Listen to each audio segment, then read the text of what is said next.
자, 그럼 여러분들 이제 드디어 우리 본격적으로 할 때가 왔습니다. 자, 이제 객관식의 강의를 이제 시작하도록 하죠. 자, 이제 객관식 강의를 하면서 여러분들이 어떻게 공부를 하셔야 될지에 대해서 말씀을 드리도록 할게요. 대충 하지 마시고요. 자, 지금서부터 제가 하는 말씀을 좀 잘 들으셨다가 그대로 하시면 좋겠습니다. 자, 여러분들하고 저랑 이번 시간부터 가져가야 될 것은 두 개의 책입니다. 사실은 이 두 개의 책이 여러분들에게 끝까지 이제 가져가야 될 책이고요. 이 두 개를 떠나서 색다른 거 뭔가를 하시겠다는 생각을 하실 필요가 없어요. 그래서 첫 번째, 여러분 이게 요약서입니다. 요약서. 자, 요약서를 한번 보시죠. 자, 요약서를 보시게 되면 7페이지 보시게 되면 우리 교재에 있는 내용들의 그것들을 응축해서 여놨어요. 이 응축해서 내놓은 부분들을 저랑 같이 하나씩 볼 건데 제가 밑줄 그으란 대로 그시면 돼요. 예, 그렇게 하시고. 그래서 제가 이쪽 부분은 근데 왼쪽 부분의 내용이고 우측 부분에 빈칸이 있지 않습니까? 우측 부분이 비어있는 것은 필기하시라고. 필기가 필요하시면 거기다 필기하시면 됩니다. 아셨죠? 그런데 자, 요약서를 가지고 다니시는데 자, 직장을 다니시거나 그럴 때마다 제가 항상 하는 말이 있어요. 왜 이걸 단면으로 뒀냐면 이거를 세트째로 들고 다니셔도 되지만 찢어도 됩니다. 어차피 뒷면하고 영향을 안 받잖아요. 그래서 여러분들이 이쪽 요약서에 관련돼서 찢어서 다니실 수 있도록 그래서 판서도 되어 있지만 찢어 다니실 수 있도록 준비를 했으니까 요약서를 꼼꼼히 보시면 됩니다. 그러면 많은 분들이 물어요. 기본서는요? 그냥 백과사전이죠. 뭐. 요약서 보시다가 모르면 찾는 참고서에 불과합니다. 기본서는. 그래서 요약서를 저랑 같이 잘 정리하시면 되고 여기 부분은 제가 밑줄을 다 그어드릴 거예요. 그어드리는 대로 따라오세요. 그리고 자, 객관식 가실 겁니다. 이제 객관식을 가시는데 요거는 여러분들이 이제 옵션이죠. 객관식은 옵션입니다. 어떻게 옵션이냐면 나는 두 가지 방법이 있는데 시간이 있으면 먼저 문제를 풀어오고 먼저 문제를 풀고 그 다음에 수업을 들으면서 다시 한번 복습의 시간을 가지겠다라고 하셔도 됩니다. 그리고 시간이 없으면 이 방법도 차선책으로 괜찮아요. 뭐냐? 문제를 제가 풀어드리는데 문제를 풀어드리면 그것을 읽겠다. 여러분 문제를 푼다는 생각 따윈 더 집어 던지세요. 문제는 읽는 겁니다. 복습이 문제는 주관식은 써야 됩니다. 근데 객관식은 여러 번 반복해서 읽는 게 포인트입니다. 반복해서. 그러니까 여러분들이 요번에 이제 모의고사를 민법은 잘 보셨는데 반복해서 들으신 거죠. 많이 반복해서 듣고 많이 읽으시면 되는 거지 풀겠다라는 생각은 하실 필요가 없어요. 자, 그러면 문제를 읽는데 어떻게 읽느냐? 전부 다 이쪽도 밑줄을 다 그어드립니다. 밑줄 그은 것만 계속 반복해서 읽는 연습을 하셔야 돼요. 다른 데 열심히 읽어봤자 아무 소용 없습니다. 밑줄 그은 것만 반복해서 읽는다. 그래서 밑줄만 읽어주세요. 그리고 요약서도 밑줄만 보십니다. 제가 요약서에서 밑줄을 안 긋는데 내가 그걸 보고 있다. 그러면 제가 항상 하는 말 있죠. 멍충이란 말이에요. 밑줄 그은 것만 보세요. 나머지는 제가 책임지니까. 그래서 요약서도 밑줄만 보시고 객관식도 밑줄만 보십니다. 그러면 왜 밑줄만 보느냐? 시험에 출제 포인트가 있어요. 문장을 바꾼다 하더라도 절대 흔들리지 않는 출제 포인트가 있는데 그 출제 포인트를 저랑 같이 계속 반복하시는 거예요. 그러면 솔직히 저는 문제를 풀 때 한 문제당 10초도 안 걸려요. 왜 그러냐? 강사를 해보세요. 그러면 계속 그 논점만 계속 찾으시니까 그거 외에 다른 건 안 보세요. 눈에 들어오지도 않아요. 문장을 바꾸더라도. 그럼 바로바로 정답을 찾는 거죠. 그래서 그 연습을 하시는 거예요. 그러면 이게 연습이 돼 있으면 시험장에서 엄청 시간이 단축됩니다. 그래서 시간을 단축시키고 그 다음에 여러분들 정확도를 높이기 위한 거죠. 아니 선생님 근데 막상 모의고사를 볼 때는 틀렸는데 그거 당연하죠. 연습이 안 돼 있잖아요. 정확도를 높이는 연습을 잘 안 했잖아요. 그러니까 시간이 걸리죠. 틀리고. 그러니까 그거 연습하시는 거예요. 그러면 여러분들이 한 문제를 풀 때 자, 여기 나온 문제 중에서 자, 그런 식으로 정리만 잘 되셔도 시험장에서 전혀 문제가 되질 않아요. 그러면 제가 부탁드리고 싶은 이거예요. 자, 기본서를 읽으라고 한 것도 아니에요. 요약서 읽으시라고 했어요. 문제집 풀라고 하지도 않았어요. 읽으시라고 했어요. 풀면 시간이 오래 걸리지만 읽는 데 시간이 오래 걸리지 않아요. 그러면 이렇게 시간을 짧게 만들어서 뭘 하고 싶으냐? 여러분, 반복이요. 반복해서 읽으시면 돼요.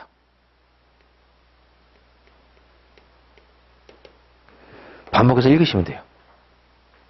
반복해서. 그래서 녹음을 지금 하시고 싶은 분은 녹음하셔도 전 뭐라고 안 하는데 그거 해서 뭐 하게요?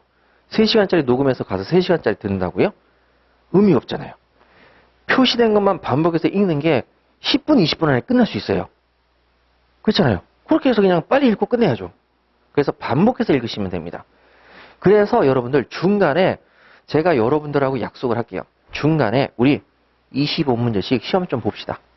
반 정도 나가면 시험 한번 보고 10회 나가면 시험 한번 봐서 5회하고 10회 때 25문제씩 시험 문제 보겠습니다. 나중에 저도 낼 문제가 별로 없어서. 자, 이게 그만큼 문제 패턴들이 고정화되어 있다. 그래서 너무 걱정하지 마셔라. 자, 그렇게 해서 이제 하고요. 그 다음에 제가 여러분들에게 프린트물을 나눠드릴 거예요. 자, 뭐냐면 여기다 플러스 알파 객관식에다가 프린트물을 나눠드릴 텐데 제가 진짜 부탁하는 게 있어요. 나눠드리게 되면 꼭 휴대하시는 분이 계세요. 가지고 다니시는 분이 계세요. 그러지 마세요.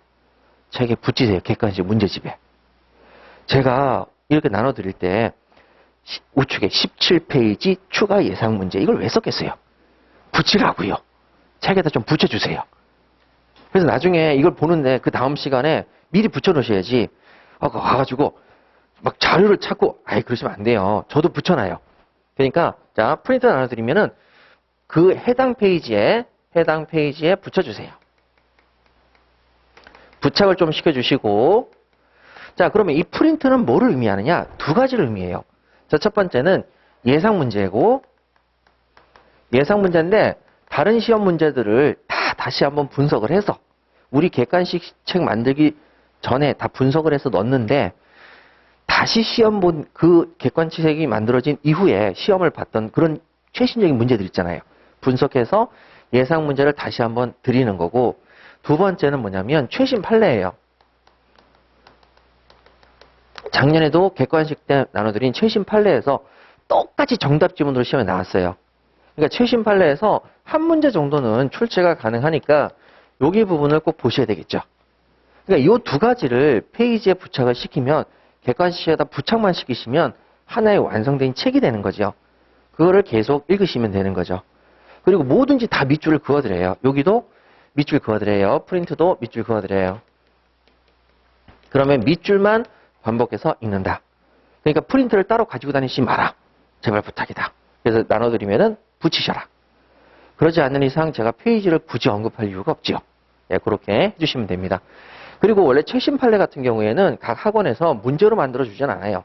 최신 판례를 쫙 붙여주고 밑줄을 그어주면서 읽는데 전 그거 너무 싫어해요. 그래서 최신 판례도 전부 다 문제화해서 드리는 거죠. 문제화해서 드릴 테니까 여러분 저랑 같이 최신 판례를 꼼꼼히 공부하시면 되겠습니다. 자, 이렇게 해서 여러분 수업이 진행이 될 거예요. 그럼 여러분들에게 제가 부탁하는 것은 밑줄 잘 긋고, 밑줄 잘 긋고, 밑줄 잘 긋고, 반복. 요것만 해주시면 지금보다 점수가 최소한 40점 이상 올라요. 무조건. 60점 받으신 분은 곤란한데. 그래서 올라요. 그러니까 오르니까 걱정하지 마시고요. 자, 그러면 그리고 제가 여기서 또 하나만 말씀드리고 싶은 게 있어요. 이거 하지 말라고 그랬는데 또 해요. 꼭 해. 작년에도 있었어요. 이 플러스 이게 뭐냐면 다른 학원 모의고사는 보시는 건 제가 뭐라고 안 해요. 다른 학원 모의고사를 응시하시는 건 뭐라고 안 하는데 다른 학원 모의고사를 보시게 되면 제가 분명히 말씀드리지만 작년에도 그랬어요. 50점 정도밖에 안 나와요. 저한테 공부를 배우시고 다른 학원 모의고사를 가시면 50점 정도밖에 안 나와요.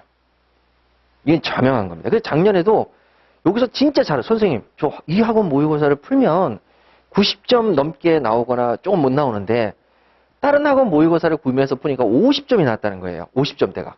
그러니까 애가 충격에 빠졌어요. 왜 그렇게 차이가 나느냐?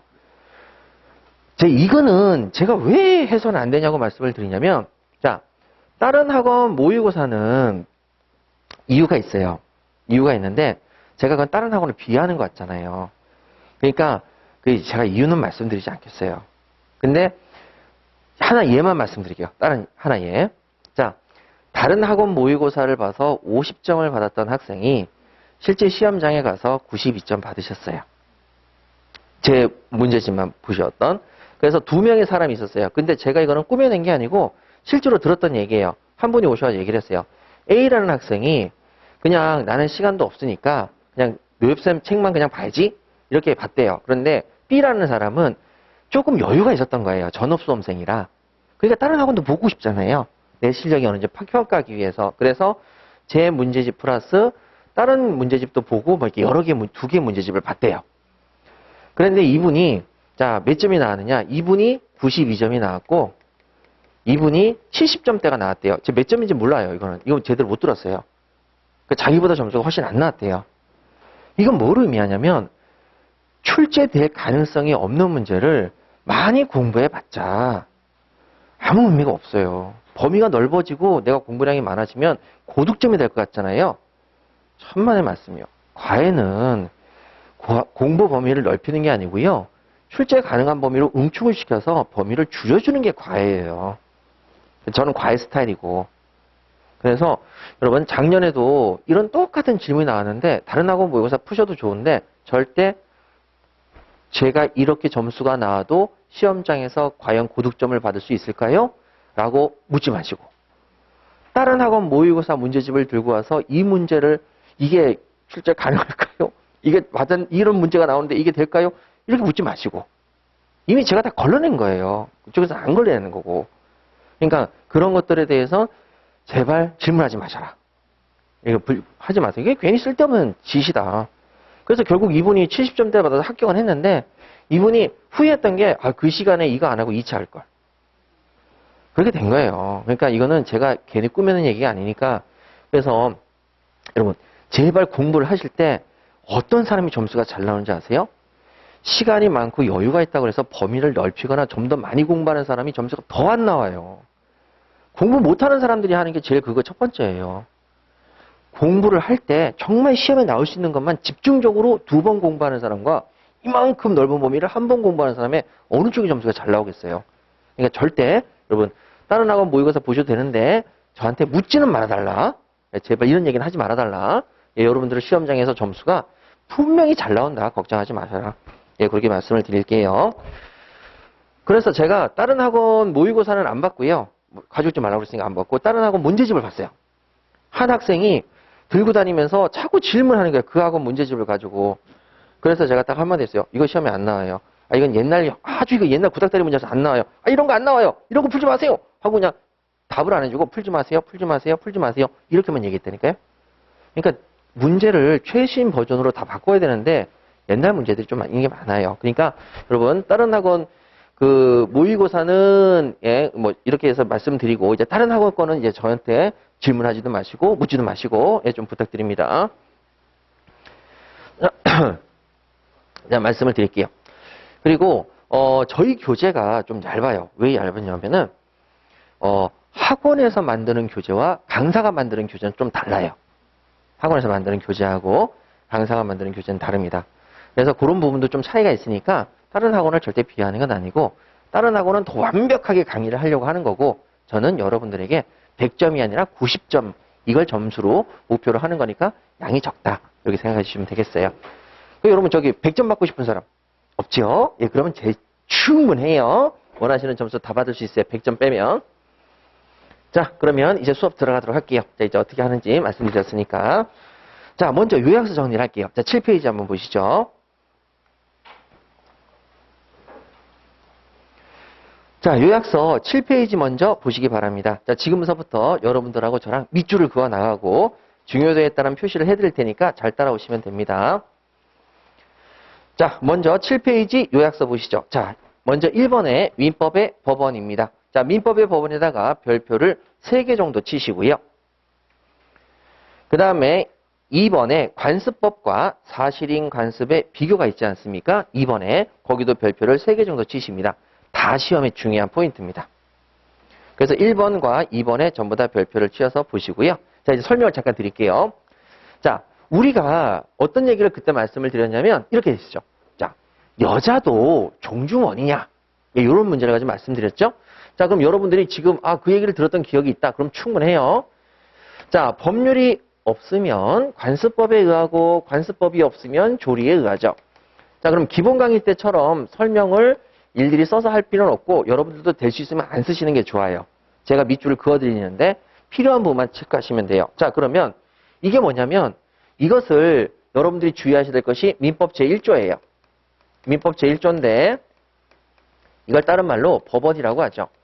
그래서 법을 만들게 된 근원이 뭐냐? 이렇게 물어보니까 분쟁 해결이다. 이제 그래서 여러분 자 1번에 민법의 법원에 밑줄 그으세요. 자, 한문으로 뭐라고 한다고요? 요렇게 생겨먹었구나. 요것만 확인하시면 되겠네요. 자, 그래서 민법의 법원 밑줄 그으시고 자, 분쟁을 해결해 보겠습니다. 분쟁 해결은 법률의 규정에 의하고 법률이 없으면 관습법, 관습법이 없으면 뭐에 의한다? 조리. 그래서 조문을 밑줄 그으세요. 민사에 관해서 자, 밑줄 법률의 규정이 없으면 밑줄 그으시고 뭐에 의하고? 관습법. 그 옆에 관습법이 없으면 또 뭐에 의하고? 조리. 예, 이렇게 해서 밑줄 그으십니다. 자, 되셨죠? 그러면 자, 지금서부터 시험의 포인트는 뭐냐? 선생님, 여기 법률은 어떤 뜻입니까? 이게 시험에서 제일 많이 나와요. 그래서 자, 이 법률은 어떤 뜻입니까? 자, 왼쪽 편에 두 번째 칸 보시면 목차에 법률이라고 돼 있죠. 자, 법률. 뭐의 반대말이겠어요? 관습법의 반대말입니다. 그래서 이거는 관습으로 이루어진 법이고 요거는 이 법률은 관습이 아닌 성문법이네. 자, 그래서 우측에 밑줄 그으세요. 성문법 밑줄 그으십니다. 자, 글자로 이루어진 법을 말하네. 자, 그럼 글자로 이루어진 법은 뭐가 있죠? 우측에 국회에서 제정된 법률. 자, 밑줄 그으시고 형식적 의미의 법률. 자, 국회에서 제정한 진짜 순수한 법률뿐만 아니라 형식적인 법률뿐만 아니라 우측에 자, 밑줄 명령. 그 밑에 규칙. 그 밑에 조례. 그 다음에 조약. 일반적으로 승인된 국제법규.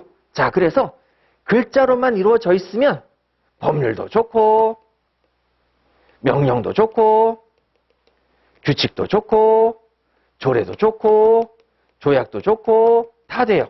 글자로만 이루어져 있으면. 그래서 관습법의 반대말이에요. 여기 법률은. 그래서 이런 뜻입니다. 자, 그러면 관습법 보시게 되면 자, 밑줄 그으세요. 성문법에 대한 열후적, 보충적 효력. 밑줄 그으세요. 자, 성문법에 의한 자, 열을 세우면 관습법은 성문법보다 뒤에 서야 되겠죠. 열후. 열을 세우면 뒤쪽에 쓰고 성문법이 없을 때 관습법을 써야 되겠죠? 보충적이에요. 예, 그래서 열후적, 보충적 효력 밑줄 그으시고 자, 똑같은 표현을 다른 방식으로 시험에 내볼게요. 뭐냐? 법령의 여기 법령이 바로 이 성문법의 법령이겠죠? 법령에 저촉하는 관습법은 즉 성문법에 반대되는 관습법은 효력이 있겠어요, 없겠어요? 없다. 왜? 성문법을 없을 때 보충적으로 써야 되는 게 관습법이니까. 그래서 우측에 밑줄 그으세요. 법령에 저촉하는 관습법은 효력 X.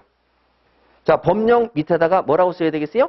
성문법을 뜻하는 거예요. 법령.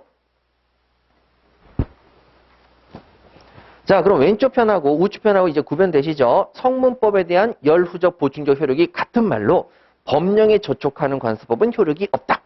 이런 식으로 표현을 하는 거죠. 자, 그 다음에 이제 조리입니다. 조리. 자, 그럼 조리가 뭐였어요? 자, 여자도 종중원입니까? 성문법에 규정이 없었고, 관습법에 보니까 여자도 종중원이라는 관습법은 없고, 남자만 종중원이라는 관습법이 있었는데, 헌법의 남녀평등에 반하니까, 그 다음에 어디로 넘어갔죠? 조리로 넘어갔죠. 자, 조리. 성별의 구분 없이 밑줄 그으시고, 성년이 되면 종중원의 구성원이 된다. 밑줄 그으시죠. 자, 이게 뭐에 합당하다? 조리에 맞춰서 보면 합당하다. 조리에 합당. 자, 그럼 이제 2번 가시죠. 관습법과 사실인 관습의 비교입니다. 자, 관습법. 여기 있네요. 관습법은 어디 들어가죠? 법원. 그래서 밑줄 그으세요. 자, 관습법의 목차에 밑줄 그으시고 그 밑에 법원. 관습법은 법원의 기능을 합니다. 자, 그 다음에 요건. 요건은 당연히 자, 관습 플러스 법적 확신. 자, 그래서 밑줄. 거듭된 관행 밑줄. 법적 확신과 인식 밑줄. 그래서 그 밑에 법적 규범으로서 승인됐고 강행되기에 이르릅니다. B는 시험에 안 나오니까 패스. 자, 효력 가시죠. 자, 효력은 자, 사회 구성원들이 더 이상 자, 법적 확신이 없어졌다. 야, 법이 아닌 것 같아. 확신이 없어지면 더 이상 관습법입니까? 아닙니까? 아니죠. 그래서 구성원들의 법적 확신이 없어진다. 밑줄 그으시고 우측에 관습법의 효력이 부정입니다. 자, 됐죠. 그리고 나서 자, 남녀평등인데 남녀평등이라는 헌법의 법질서가 있는데 세상에 남자만 종주권이래 하니까 헌법, 다른 말로 전체 법질서. 자, 여기서 얘기했던 남녀평등에 반한다 안 반한다? 반한다. 자, 그래서 밑줄 전체 법질서 헌법에 반하면 관습법의 효력은 부정됩니다. 그래서 디테일하게 말씀드리면 조그마한 것이 여성은 종중원이 아니라는 종래의 관습법은 헌법에 반해서 무효죠. 그 헌법 밑에다가 쓰실래요? 뭐라고요? 남녀평등. 남녀평등에 반해서 무효인 거죠.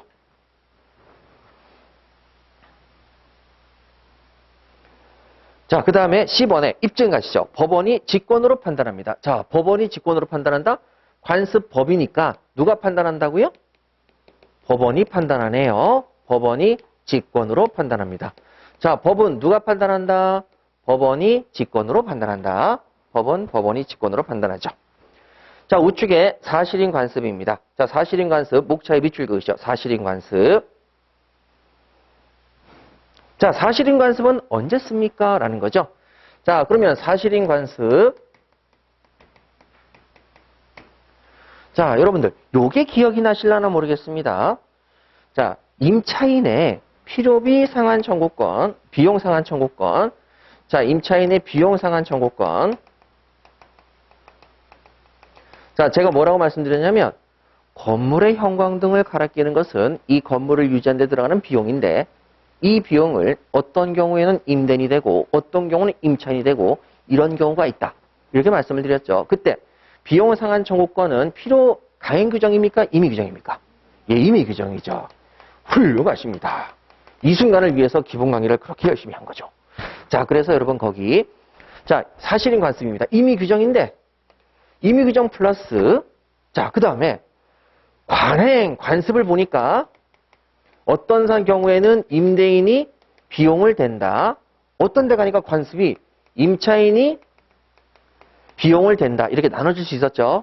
그랬는데 자, 서로 간에 형광등 비용을 누가 갈지? 라고 정한 바가 없으면 그때에는 어디에 따라서? 관습에 따라서 가는 거죠. 그러면 우리가 형광등 비용을 어떻게 갈지에 대한 계약서가 하나도 없는데 그 내용을 뭘로 보충했죠? 사실인 관습으로 보충했죠. 그래서 우리는 관행이 임대인이 형광등 비용을 주는데 그럼 임대인이 줘요. 임차인이 내는데 그럼 임차인이 내겠죠. 그래서 결론적으로 거기 밑줄 그으실 것은 자, 사실인 관습 기능 맨 마지막에 밑줄 그으세요. 의사 보충 기능. 누가 형광등 비용을 낼 것인가? 의사 보충 기능이고 법원이 아닌 거죠. 이건 법원이 아닙니다. 관습법은 법원인데 사실인 관습은 의사 보충 기능이죠. 자, D 밑줄 그으세요. 자, 여러분 관습법은 아무리 봐도 법이라는 단어가 있어요, 없어요? 없죠. 관습이라는 사실만 있을 뿐이죠. 자, 그래서 밑줄 그으세요. 거듭된 관행. 법적 확신은 결여. 그 법적 확신은 없는 거죠. 자, 그 다음에 그 밑에 조문. 자, 두 번째 줄부터 밑줄 그으시면 됩니다. 임의 규정과 다른 관습이 있는 경우 밑줄 그으시고 자, 그 다음에 당사자의 의사가 명확하지 아니한 때 밑줄 그으시고 자, 그럼 포인트. 임의 규정대로 갑니까? 관습대로 갑니까? 관습이죠. 자, 임의 규정과 다른 관습이 있을 때 그때는 어디로 간다? 관습. 그래서 관습에 동그라미 치세요. 관습에 의한다. 자, 그 다음에 여러분 사실인 관습은 사잖아요. 그래서 누가 입증한다? 당사자가 입증한다. 자, 여러분 누가 입증한다? 당사자. 관습법은 법이니까 법원이 입증하고 사실인 관습은 사실이니까 당사자가 입증한다. 이렇게 외우시면 되죠. 자, 그러면 여러분 이제 법원이 끝났습니다. 10분 만에 끝났죠. 이게 끝입니다. 그럼 여기서 시험에 나오는 것을 확인만 하면 되겠네요. 자, 확인 한번 해보도록 하겠습니다. 자, 문제집 보시죠.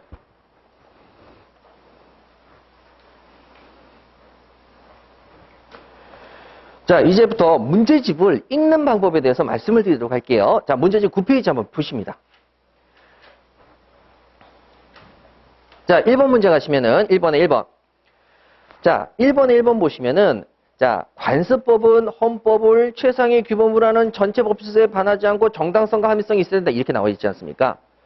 이거를 읽으면 멍충이지요. 그래서 지금서부터 읽는 방법을 알려드릴게요. 자, 1번에 1번. 관습법의 밑줄 그으십니다.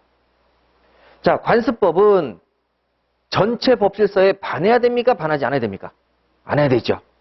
그래서 여러분 제가 말씀드릴 때 질문을 던질 때 혼자서 반하지 않아야 되지 하고 말씀하시면 더 좋아요. 복습이니까. 밑줄. 전체 법질서에 반하지 않고 요것만 밑줄 그으시면 됩니다. 나머지는 보실 필요가 없는 단어들이죠. 어떤 수식어가 나와도 절대 흔들리지 마시기 바랍니다. 자, 관습법은 전체 법질서에 반한다, 반하지 않는다? 반하지 않는다. 이게 끝이에요. 그럼 선생님 정당성과 합리성 절대 그건 시험의 포인트가 될 수가 없습니다. 선생님 정당성과 합리성에 대해서 고민을 좀 떨어지는 거죠. 여기서 보실 필요가 없습니다. 자, 그 다음에 이제 2번 가시죠. 2번에 보시면 우측에 밑줄 그으세요. 법령에 저촉하는 관습법 밑줄 그으십니다. 그럼 법령에 저촉하는 관습법은 효력이 있습니까? 없습니까? 없지요. 우측에 효력이 있다. 있다 X 치시면 되죠. 효력이 있다 밑줄 그으시고 있다 X. 그럼 나머지는요? 왜 읽어요? 읽으실 필요가 없는 거죠. 됐죠? 자, 법령에 저촉하는 관습법은 효력이 있다 없다? 없다. 그럼 출제위원이 이렇게 내고 싶은 거예요. 자, 법령에 저촉하는 관습법은 효력이 없다라고 내고 싶은데 이건 이렇게 내면 안 되잖아요. 그래서 앞에 수식어를 잔뜩 붙여요. 관습법은 바로 법원으로서 법령과 같은 효력을 관습이므로 이걸 붙였어요. 그걸 읽고 있는 건 출제자의 의도에 속 넘어가는 거죠. 읽으실 필요가 없습니다. 자, 3번. 전체를 지우세요. 이런 건 읽는 거 아닙니다. 눈별입니다. 자, 그 다음에 4번 갈게요. 사실인 관습 밑줄 그으시죠.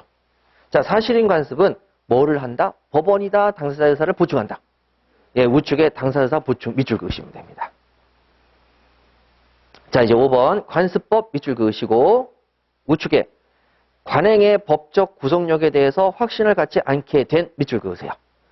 관행이 있는데 법적 구속력에 대한 확신이 없어졌어요. 자, 그럼 더 이상 관습법이 아니다. 아니죠. 그래서 그 밑에 법적 규범으로서 효력을 잃는다. 밑줄 그으시면 되겠습니다. 자, 여러분 시험 이제 우리가 수업 끝나고 나서 제가 얘기했죠. 먼저 문제를 풀어오시면은 복습이 되는 거고요. 문제를 못 푸시더라도 집에 가서 읽으실 때에는 관습법은 전체 법질서에 반하지 않고 법령에 저촉하는 관습법 효력이 없고 사실인 관습은 당사자 의사를 보충하고 관습법도 구속력을 갖지 않으면 확신이 없게 된 때에는 규범으로서 효력을 잃는다. 요렇게 읽으시면 끝납니다. 절대 문제를 다 읽으시면 안 돼요. 아시겠죠? 예, 요렇게 연습하시면 포인트가 나옵니다. 그러면 앞으로 우리가 문제를 풀 때 다른 방식으로 푸냐? 똑같이 풉니다. 자, 뒤로 넘기시죠. 자, 2번 문제 가시죠. 자, 2번에 1번 한번 가볼게요. 자, 1번. 5번 문제 한번 가볼까요? 5번. 밑줄 그으시고요. 5번에. 2번에 5번.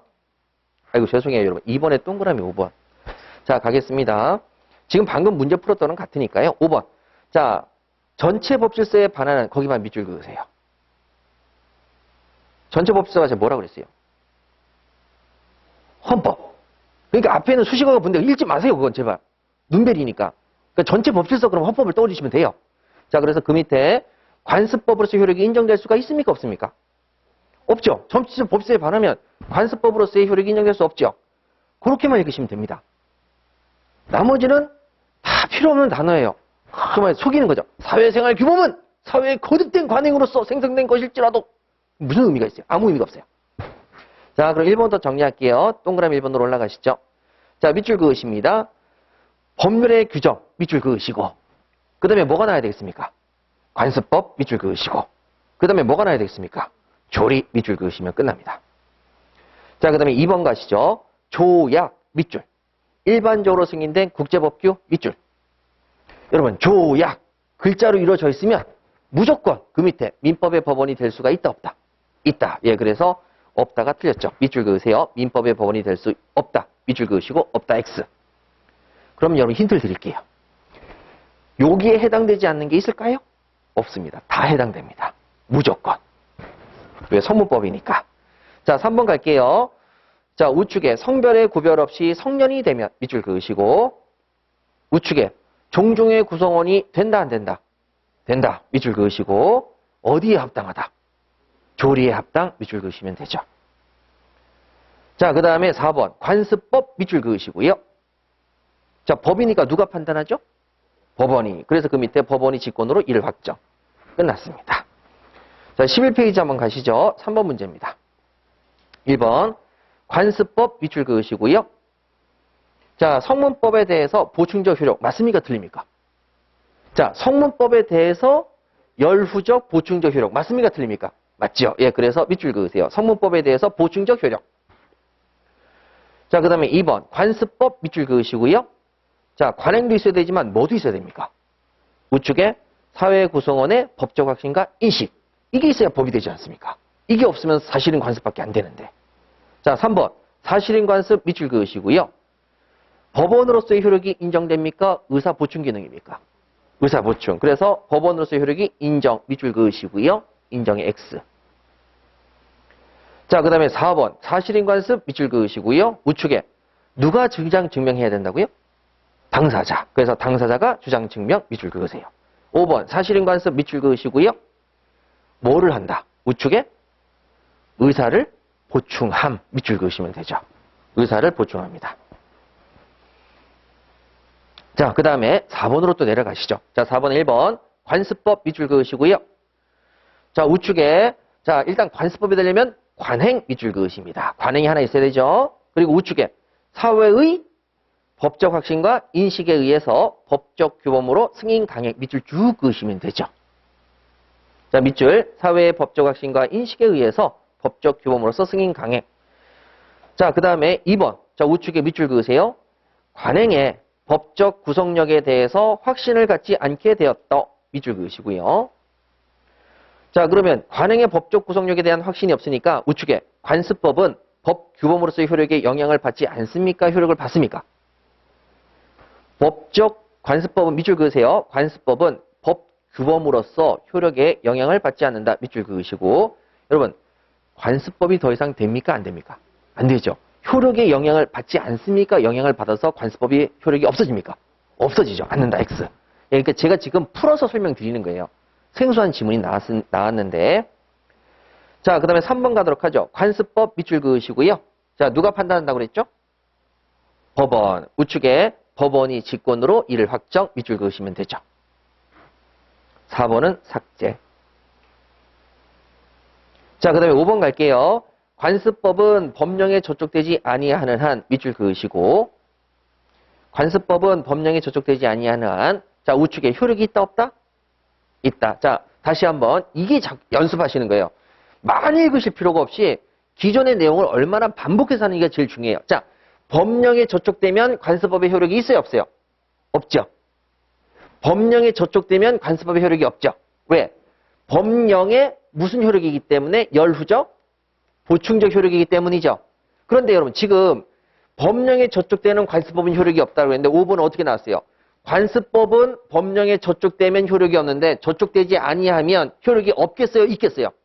있죠. 그거 연습하시는 거예요. 그거 연습하셔야 돼요. 그래서 계속적으로 문장을 말장난이 심해지는 거예요. 말장난을 맞춰야 돼요. 자, 다시 한번. 법령에 저촉되지 않는 한 관습법은 효력이 있고 법령에 저촉이 되면 관습법은 효력이 없죠. 그래서 지금 문제가 관습법은 법령에 저촉되지 아니하는 한이니까 효력이 있겠어요? 없겠어요? 있다. 이렇게 우측에 밑줄 그으시면 되죠. 아셨죠? 그러니까 여기서 시험에 낼 수 있는 것은 새로운 유형의 패턴이 아니라 말장난이요. 어떤 경우는 법령에 저촉되지 아니하는 한 관습법이 있다. 법령에 저촉되면 관습법은 효력이 없다. 이렇게 낼 수 있는데 반대로 관습법은 법령에 저촉되면 효력이 없고 관습법은 법령에 저촉되지 않는 한 효력이 있다. 이런 식으로 말장난하는 거예요. 그러니까 그거를 완전하게 숙지하시면은 전혀 시험장에서 틀리실 일이 없어요.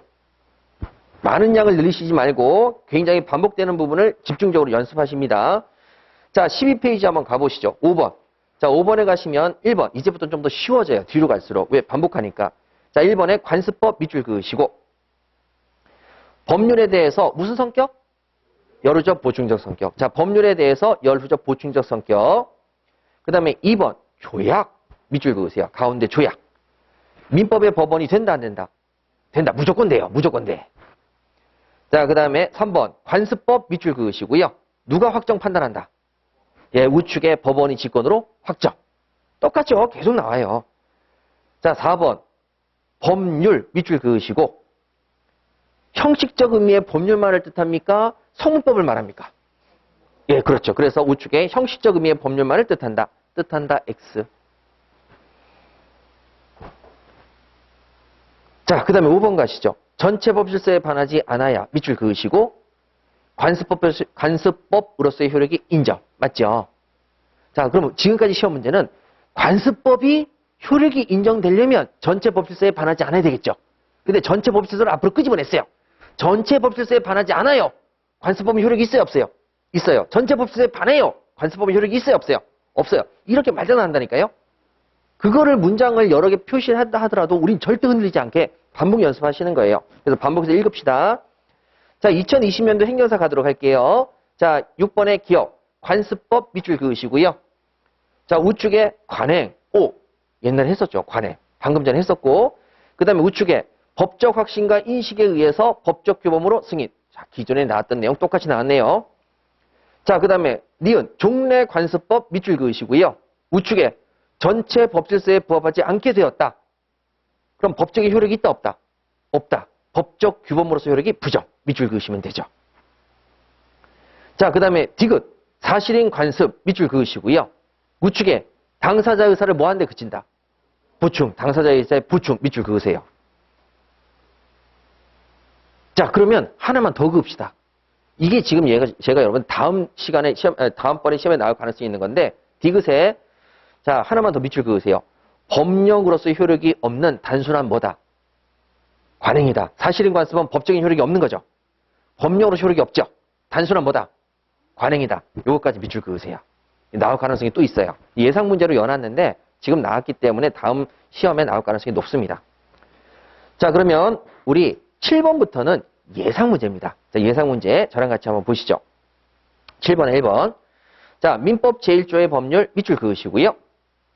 우측에 국회가 제정한 법률만을 의미한다. 맞습니까? 틀립니까? 틀리죠. 형식적 의미의 법률만을 의미하는 거 아니죠. 그래서 국회가 제정한 법률만을 의미 밑줄 그으시고 만에다가 X. 만에다가 X. 자, 2번. 민법 제1조의 법률 밑줄 그으시고 우측에 자, 긴급 재정 경제 명령은 이에 해당하지 않습니까? 해당됩니까? 해당되죠. 무조건 해당돼요. 명령은 밑줄 그으시고 이에 해당하지 않는다. X. 않는다. X. 명령이에요, 여러분. 긴급 재정 경량이 그게 중요한 게 아니라 명령, 규칙. 그게 중요한 거죠. 자, 3번에 조례 밑줄 그으시고요. 우측에 민법의 법원이 되지 않는다. 아니죠. 무조건 된다니까요. 안 되는 게 하나도 없다니까요. 무조건 됩니다. 조례 밑줄 그으시고 민법의 법원이 되지 않는다. 않는다. X. 자, 4번. 대법원 규칙. 거기에 규칙을 밑줄 그으시고 그 밑에 민법의 법원이 될 수 있다. 없다. 있다. 자, 5번. 임의 규정과 다른 관습 밑줄 그으시고 우측에 당사자의 의사가 명확하지 아니한 때 밑줄 그으시고 어디로 간다? 관습. 예, 그래서 임의 규정에 X 치시기 바랍니다. 임의 규정에 의한다가 아니라 관습에 의한다. 자, 뒤를 또 넘겨볼게요. 8번이죠. 자, 8번에 1번은 뭐 이미 나왔으니까 1번 지우시고 2번 지우시고 4번 지우셔서 너무 많이 나왔으니까 1번, 2번, 4번 지우시고 3번과 5번만 문제를 풀어보도록 하겠습니다. 3번 사실인 관습 밑줄 그으시고 자, 우측에 법령으로서 효력이 있습니까? 없습니까? 없죠. 예, 법령으로서 효력이 없다. 예상 문제 있는데 지금 올해 2020년도에 나왔으니까 한 번 더 대비하시고 자, 그 다음에 5번 여성은 종중원이 될 수 없다는 종중에 관한 관습법 밑줄 그으시고요. 우측에 헌법에 위반돼서 효력이 없습니다. 그러면 여러분들이 이제 법원하고 관습법과 사실인 관습은 끝났죠. 이거 이상의 문제는 나오기가 어렵습니다. 그렇게 말씀드릴게요. 뭔가 되게 뿌듯하죠? 그 밑줄을 그으는 문제집을 보시면 되게 뿌듯하실 겁니다. 집에 가서 뿌듯함을 만끽하시기 위해서 좀 읽어주세요. 반복해서 읽는 게 포인트다. 자, 그럼 우리 요약서로 또 넘어가실까요? 자, 요약서 8페이지 권리와 의무입니다.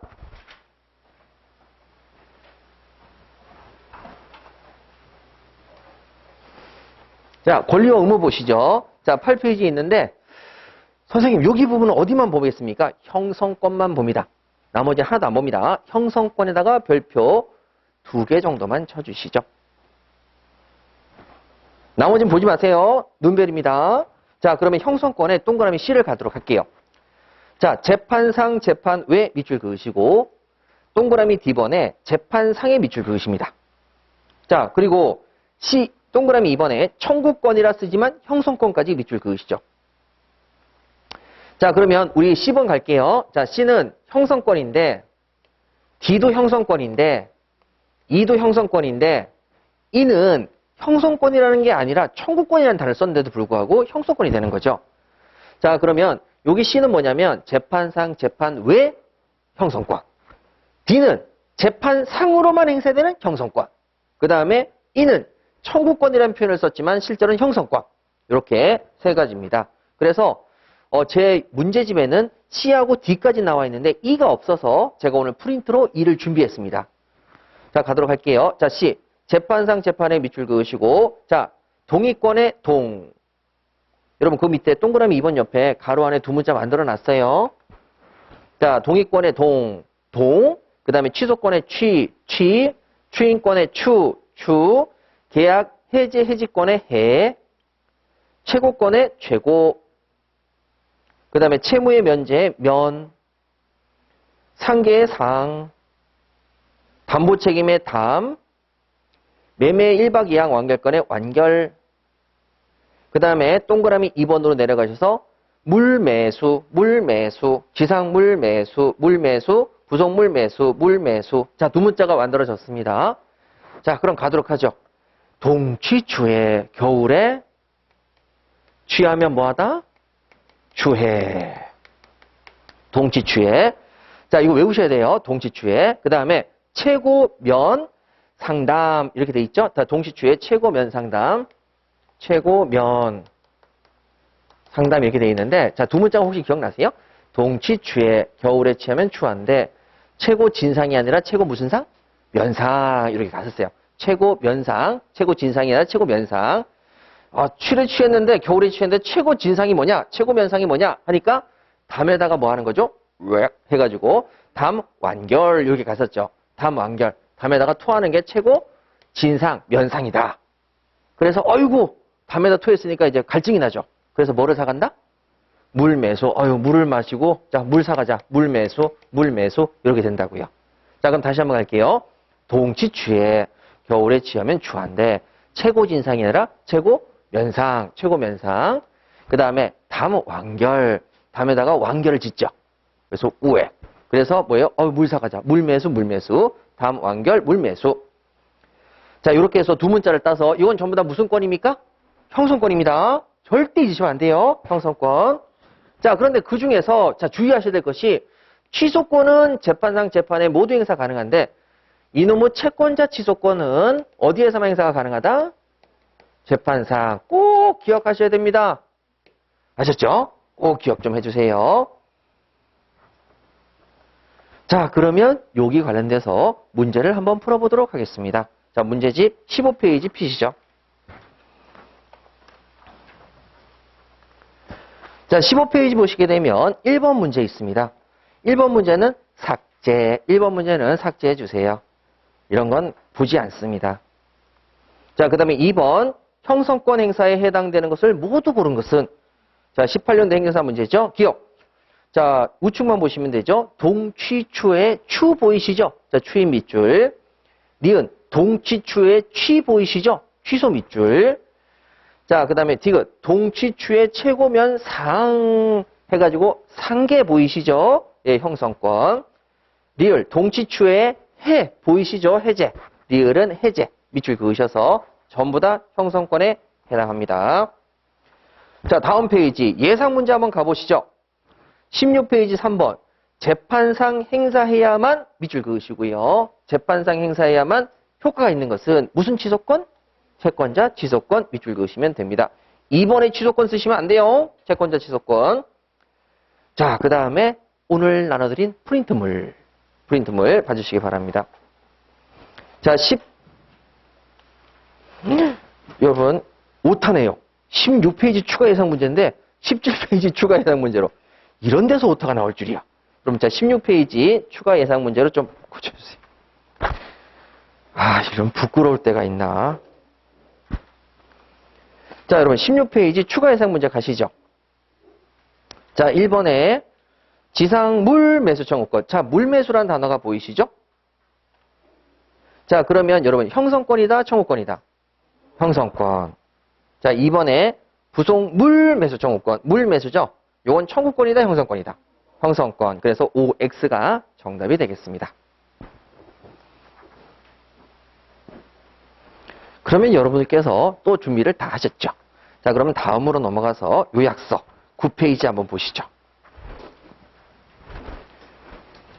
여러분 이게 조금 짤막짤막하게 끝나니까 좀 쾌감이 좀 있죠? 예, 쾌감이 있습니다. 요거. 자, 9페이지 요약서 보시게 되면 자, 시험에 나올 수 있는 것은 1번밖에 없습니다. 그 밑에 뭐 방법상의 제한이 있는데 우리 뒤에서 다 공부하시니까. 자, 1번. 자, 법률행위 종류 중 단독행위 여기에다가 자, 아직 시험에 한 번도 안 나왔어요. 나올 가능성이 있으니까 별표 하나만 꼭 좀 부탁드립니다. 이거 나와야 됩니다.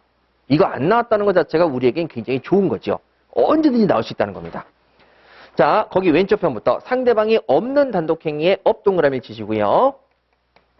자, 우측에 상대방이 있는 단독행위는 잇 동그라미 쳐서 자, 우리 두 문자. 요번에 쟤는 포상이 있어 없슈. 그래서 쟤 포상 없슈. 우측에 있어 이렇게 얘기한다고 그랬죠. 자, 그럼 쟤 포상이니까 재단법인 설립행위에 쟤 동그라미를 치시고 자, 그 다음에 B 소유권의 포기에 포 동그라미를 치시고 그 다음에 C 상속의 승인 포기에 상 동그라미를 치시고 업 동그라미 치셨죠. 그 다음에 D번에 U원에 U 동그라미를 치십니다. 꼭 외우셔야 돼요. 제 포상 없슈. 자, 그 다음에 여기 우측에 it 밑줄 그 동그라미 치셨죠. 자, 형성권입니다. 이성 해가지고 형성권에 성 동그라미 치세요. 그러면 아, 이건 상대방이 있는 단독행위구나. 되셨죠? 이렇게 하시면 끝납니다. 제 포상 없슈 이성 이렇게 가는 거죠. 자, 그러면 문제 풀어야죠. 자, 17페이지. 여러분 다 맞춰놨습니다. 다 맞춰놨기 때문에 17페이지 문제 보시죠. 자, 1번 가십니다. 상대방이 없는 단독행위 밑줄 그으시고요. 제 포상 없슈를 찾으시면 되겠죠? 자, 제 포상 없슈 뭐가 있습니까? 3번의 유언이죠. 그러면 여러분 거기 기억 1번, 2번, 3번, 4번, 5번은 다 뭡니까? 이성 해가지고 형성권만 다 써놨습니다. 형성권만 다 써있죠. 자, 2번 갈게요. 상대방이 있는 단독행위. 자, 상대방이 있는 단독행위 2번 문제 보십니다. 상대방이 있는 단독행위 뭐를 찾으셔야 되겠습니까? 형성권 찾아라. 그래서 정답은 몇 번? 5번이 되는 거죠. 뭐를 찾아라? 취소. 그래서 취소. 자, 그래서 여러분 항상 제가 말씀드린 형성권 꼭 기억하셔야 돼요. 동취추해, 최고, 연상, 담, 완결, 물매수 아셨죠? 꼭 외우셔야 돼요. 자, 다시 한번 갑시다. 자, 동취추해 겨울에 취하면 추하대요. 동취추해 자, 최고진상이 아니라 최고면상. 자, 동취추해 최고면상, 동취추해 최고면상, 담, 완결. 그 다음에 물사가자, 물매수. 아셨죠? 동취추의 최고면상, 담완결, 물매수. 이건 두 문자로 꼭 외우셔야 됩니다. 아셨죠? 2차에도 쓸 거예요. 2차 때 가서 얘기 못하다. 그러면 이제 다 못 쓰는 거죠. 형성권 한 줄 쓰고 싶은데 이게 형성권인지 아닌지 굉장히 애매한단 말이죠. 그랬을 때 동취추의 최고면상, 담완결, 물매수. 이거 형성권이네. 해서 찾아서 써야 될 거 아니에요. 청구권으로 보이는데 형성권처럼 보이면 써야 될 거 아니에요. 나중에 매매계약 완결권 나왔는데 매매계약 완결권에 대해서 약수를 하시오. 그러면 일단 뭐를 하나 쓰자. 형성권. 요거 한 줄은 써야 될 거 아니에요. 외우셔야 된다니까. 요거는 꼭 좀 외워주세요. 오늘 집에 갈 때 형성권을 외우자. 동취추의 최고면상, 담완결, 물매수. 자, 그 다음에 뒤로 한번 넘겨볼게요. 자, 요약서 10페이지 가십니다. 이제 요약서 10페이지. 자, 요약서 10페이지 갈게요. 자, 요약서 10페이지에서 여러분 우리가 잠깐 고민하셔야 될 건 뭐냐면, 자, 10페이지에서는 시험에 정답이 될 가능성이 거의 없습니다. 그러면 정답이 될 수 있는 것만 알려드릴게요. 먼저 2번의 가, 자연적 해석에다가 별표 하나만 놓으세요. 나머지는 뭐 그렇게 큰 의미가 없는 부분입니다. 자연적 해석만 좀 주의 깊게 보시면 돼요. 자, 그러면 지금서부터 법률행위를 해석을 들어가 보겠습니다. 자, 법률행위 해석이라는 건 결국은 의사표시 해석인데, 자, 먼저 1번 해석의 주체입니다. 우리가 서로 의사표시를 할 때 그 해석을 해야 되는 최종적인 해석권자는 우리겠습니까? 법관이겠습니까? 법관이죠. 다툼이 생겼으니까 최종적인 해석권자는 항상 누구한테 있다? 법관. 그래서 여러분 해석의 주체 판례 밑줄 그으세요. 법원만이 최종적인 해석권자입니다. 그럼 우측에 계약사항에 대한 이의가 생겼을 때 매도인이 해석에 따른다는 조항이 있습니다. 여러분, 법관이 해석하는 겁니까? 매도인이 해석하는 겁니까? 매도인이 해석한다라는 말이 나왔어요. 그럼 이거는 제대로 된 거다, 잘못된 거다? 잘못된 거죠. 계약에 관한 사항에 이의가 생겼을 때 법원이 해석해야 되는데 당사자 간에 매도인의 해석에 따르겠다라는 조항을 만들어 놓은 거죠. 절대 이건 효력이 생길 수가 없습니다. 그래서 밑줄 그으세요. 설령 매도인의 해석에 따른다는 조항이 있다 하더라도 법원의 법률행위 해석권을 구속하지는 않습니다. 법원이 다시 해석할 수 있다. 이런 뜻이죠. 크게 뭐 깊이 있는 문장은 아닙니다. 의미를 크게 두실 필요는 없어요. 자, 그 다음에 2번에 해석 방법입니다. 자, 해석 방법. 자, 자연적 해석 가시죠. 자, 거기 밑에 판례입니다. 의의는 됐고 판례. 자, 밑줄 그으세요. 쌍방 당사자가 모두 특정의 X토지를 계약의 목적물로 삼았으나, 자, 우측에 계약서상 밑줄 그으시고 그 밑에 Y토지로 표시 밑줄 그으세요. 그 다음에 우측에 Y토지에 대해서 소유권 이전 등기 격려 밑줄 그으십니다. 자, 그러면 여러분, 자, 쌍방 당사자가 갑과 을이 계약의 목적물로 X토지를 계약의 목적물로 삼았는데 계약서상에 잘못해서 Y토지로 작성을 했고 등기를 Y토지로 등기를 합니다. 계약서 작성, 여기는 합치가 일어난 거죠. 청약과 승낙의 의사의 합치, 이렇게 해서 일어납니다. 자, 그럼 여기서 제일 많이 나오는 시험 문제가 계약이 X토지에 대해서 계약이 성립했습니까? Y토지에 대해서 계약이 성립했습니까? 설령 등기나 계약서를 Y토지로 썼다 하더라도 서로의 청약과 승낙, 의사의 합치는 어디에 일어났다? X토지. 그래서 여러분 A번에 밑줄 그으세요. 왼쪽 편에 X토지에 관해서 매매계약 성립. 여기 매매계약 성립하고 Y토지는 매매계약 성립했다 안 했다? 안 했다. Y토지에 관해서 매매계약 성립 X. 자, 그러면 요 경우에 이제 등기로 갈게요. 자, 그러면 X토지에 대한 계약을 체결해서 의사의 합친이 있었는데 Y토지로 등기를 했다.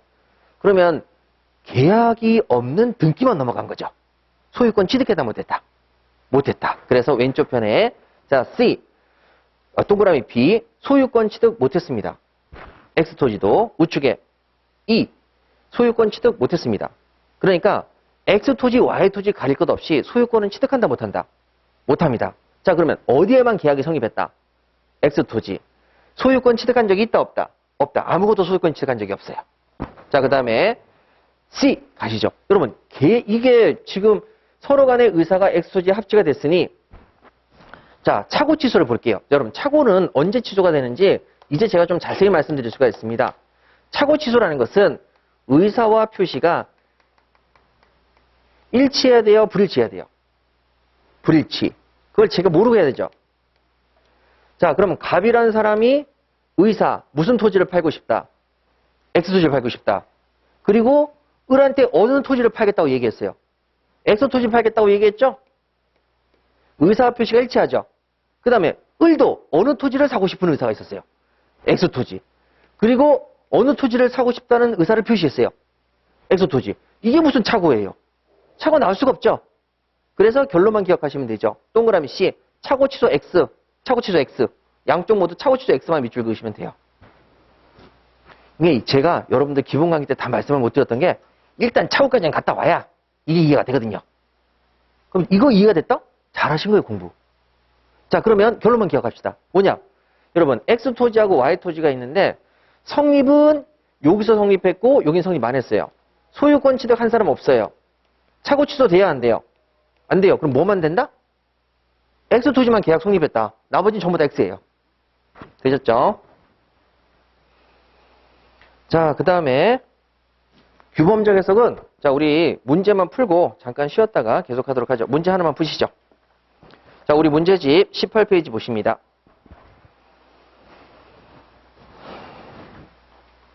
자, 18페이지 보시게 되면 3번입니다. 3번. 자, 처음에 문제부터 할게요. 자, 갑과 을은 갑 소유의 X토지와 그 토지에 인접한 Y토지 중, 자, 밑줄 그으세요. X토지에 대한 매매계약 체결, 밑줄 그으시고, 자, 우측에 X토지에 대한 매매계약 체결. 자, 그 옆에 매매계약서상 그 목적물을 Y토지로 표시, 밑줄. 그 다음에 그 밑에 Y토지를 인도하고 소유권 이전 등기, 밑줄. 자, 그러면 이제 1번부터 갈게요. 매매계약, 밑줄 그으시고요. 매매계약, 밑줄 그으시고, 어느 토지에 성립한다? X토지. X토지 밑줄 그으시고, 성립, 밑줄. 자, 2번. 매매계약, 밑줄 그으시고, Y토지, 밑줄. 여러분, 성립한다, 안 한다? 안 한다. 성립하지 않는다. 3번. X토지 밑줄 그으시고 소유권 이전 등기를 청구할 수 있다. 자, 여러분. 소유권 이전 등기를 청구할 수가 있다. 여러분, X토지의 계약이 성립했죠? 그러면 계약에 대해서 잘못 썼으니까 다시 무슨 소유권 등기를 넘겨달라고 요구할 수 있다? X토지. 예, 그래서 자, X토지의 소유권 이전 등기를 청구할 수 있다. 밑줄 그으시고. 근데 이건 정답이 아니었어요. 자, 4번 갈게요. 착오를 이유로 취소할 수 있다. 어느 토지인지 따질 필요가 없이 착오를 이유로 취소할 수는 없다. 그래서 있다 X. 어느 토지인지 따지지 마세요. 착오는. 그 다음에 5번. 소유권을 취득하지 못한다. 맞죠? 어느 토지 따질 필요가 없죠. 자, 그럼 다시 한번 볼게요. 여러분, 소유권 취득은 어느 토지인지 따질 필요가 없어요. 다 소유권 취득 못하니까. 착오 취소도 어느 토지인지 따질 필요가 없죠. 다 착오 취소 못하니까. 그러면 결론적으로 굳이 따질 것은 토지 계약의 성립인데 X토지다, Y토지다. X토지다. 예, 그거만 하시면 되는 거예요. 그럼 3번도 의미가 없는 거죠, 사실은. 그래서 3번은 지우셔도 돼요, 그래서. 그러니까 시험 문제에서 만약에 여러분들이 안 봤던 지문이 나왔다, 당황스럽다, 그러면 점프하세요. 점프하시면 돼요. 그리고 그 밑에 읽어보고, 정답 여기 있네. 그러면 넘어가시면 되죠. 예, 그래서 3번 읽고 지금 여러분들하고 저랑 같이 3번 문제를 봤잖아요. 당황했잖아요. 뭐야, 안 배웠는데? 그럼 넘어가세요. 이번에 모의고사는 그렇게 다 잘 푸셨더만요. 어려운 거 되게 많았는데. 자, 여기까지 하시고 잠깐 쉬었다가 우리 나머지 부분 하도록 할게요.